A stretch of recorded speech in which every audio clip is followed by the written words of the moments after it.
എവിടെ യുദ്ധമുണ്ടായാലും അവിടെ അമേരിക്ക പറന്നെത്തുമെന്നത് ഒരു സത്യമാണ്.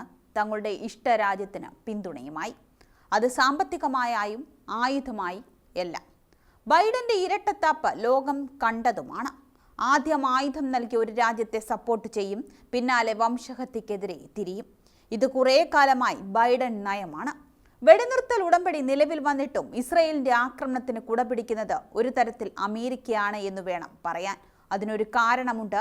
ആയുധം നൽകി ഇസ്രയേലിനെ പിന്തുണയ്ക്കുന്നത് അമേരിക്കയാണ്. ഇത് ട്രംപ് അധികാരത്തിലെത്തുന്നതോടെ അവസാനിക്കുമെന്ന ഭയവും ഇസ്രയേലിനുണ്ട്. അതിനാൽ തന്നെയാണ് ഉടമ്പടി വന്നിട്ടും ഇസ്രയേലിന്റെ അറ്റാക്ക്. എത്രയും പെട്ടെന്ന് ഗാസയെ അവസാനിപ്പിക്കണമെന്ന് തന്നെയാണ് എന്ന് വേണം കരുതാൻ. അമേരിക്കൻ പടക്കപ്പലുകളെ മേഖലയിൽ വിന്യസിച്ചും വൻതോതിൽ ആയുധങ്ങൾ ഇസ്രയേലിന് നൽകിയും ഗാസയിൽ അമേരിക്കയുടെ പൂർണ്ണ പിന്തുണ ഉണ്ട് താനും. ലബനിലും ആയിരങ്ങളെ കൊന്നൊടുക്കിയ ഇസ്രയേൽ തിരിച്ചടി കിട്ടി തുടങ്ങിയതോടെയാണ് ഇവിടെ സമവായത്തിന് ശ്രമിച്ച് പിറകോട്ട് പോയത്. ഇതും അമേരിക്കയുടെ ഒരു യുദ്ധതന്ത്രമാണ്. ഉക്രൈനും ഗാസയ്ക്കും പിന്നാലെ ലബനനിൽ കൂടി പോരാട്ടം കടുക്കുന്നത് അമേരിക്കയുടെ ആയുധ സപ്ലൈയെ ബാധിച്ചതും അമേരിക്കൻ പടക്കപ്പലുകൾക്ക് നേരെ ഇറാൻ അനുകൂല ഹൂതികൾ ആക്രമണം നടത്തിയതുമാണ് അമേരിക്കയെയും ഇസ്രയേലിനെയും പിന്മാറ്റത്തിന് പ്രേരിപ്പിച്ചിരിക്കുന്നത്. ഉത്തര കൊറിയയുമായി റഷ്യ ഉണ്ടാക്കിയ പ്രതിരോധ കരാറിന്റെ മോഡലിൽ റഷ്യയുമായി പ്രതിരോധ കരാർ ഉണ്ടാക്കാനുള്ള ഇറാന്റെ നീക്കവും അമേരിക്കയും ഇസ്രയേലിനെയും സമവായത്തിന് പ്രേരിപ്പിച്ച ഘടകമാണ്. എന്നാൽ ഈ വെടിനിർത്തൽ ധാരണ ചിലയിടങ്ങളിൽ ഇസ്രയേൽ സൈന്യം ലംഘിച്ചപ്പോൾ ഇസ്രയേലിലേക്ക് റോക്കറ്റുകൾ വിക്ഷേപിച്ചാണ് ഹിസ്ബുള്ള തിരിച്ചടിച്ചിരുന്നത്. അതേസമയം ലബനന് നേരെയുള്ള ആക്രമണത്തിൽ നിന്നും പിന്നോട്ട് പോയ ഇസ്രയേൽ ഗാസയിൽ ശക്തമായ ആക്രമണം ഇപ്പോഴും തുടരുന്ന പശ്ചാത്തലത്തിൽ ഇറാന് ബദൽ മാർഗങ്ങൾ ആവിഷ്കരിച്ചിട്ടുമുണ്ട്. അതാകട്ടെ തന്ത്രപരവുമാണ്. ഇസ്രയേലുമായി നേരിട്ടുള്ള ഏറ്റുമുട്ടൽ വൈകിപ്പിച്ച ഇറാൻ ഈ ഇടവേളയിൽ ആണവായുധ ശക്തിയായി മാറിക്കഴിഞ്ഞു എന്ന അമ്പരപ്പിക്കുന്ന വിവരങ്ങളാണ് അന്താരാഷ്ട്ര മാധ്യമങ്ങൾ ഇപ്പോൾ റിപ്പോർട്ട് ചെയ്യുന്നത്.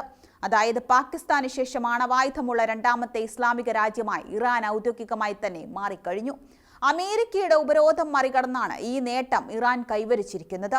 ഇനി ഇറാനെ ആരാക്രമിച്ചാലും ഇറാൻ ആണവായുധം പ്രയോഗിക്കാൻ കഴിയും. ഇസ്രയേലിന് മാത്രമല്ല അമേരിക്കയ്ക്കും ഇത് വലിയ ഭീഷണിയാണ്. ആണവായുധം വഹിക്കാൻ ശേഷിയുള്ള ഭൂഖണ്ഡാന്തര മിസൈലുകൾ ഇതിനകം തന്നെ റഷ്യയിൽ നിന്ന് ഇറാൻ സ്വന്തമാക്കിയതായ വാർത്തകളും ഇപ്പോൾ പുറത്തു വരുന്നുണ്ട്.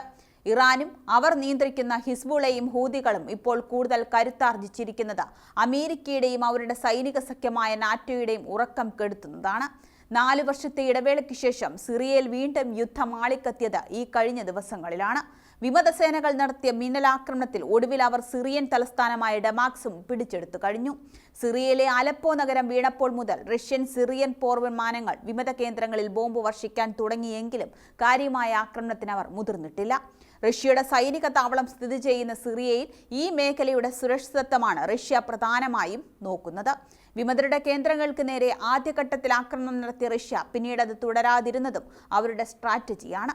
അമേരിക്കയുടെയും ഇസ്രയേലിന്റെയും തന്ത്രം തിരിച്ചറിഞ്ഞുള്ള സംയമനമാണിത് എന്ന് വേണം കരുതാൻ. ഇറാന്റെയും ഹിസ്ബുള്ളയുടെയും പിന്തുണയോടെ 2015 വരെ അസദ് പിടിച്ചു നിന്നു. ഏതു നിമിഷവും സർക്കാർ വീഴുമെന്ന് തോന്നിയ സമയത്താണ് റഷ്യ ഇടപെട്ടിരുന്നത്. അതോടെ കളിയും മാറി.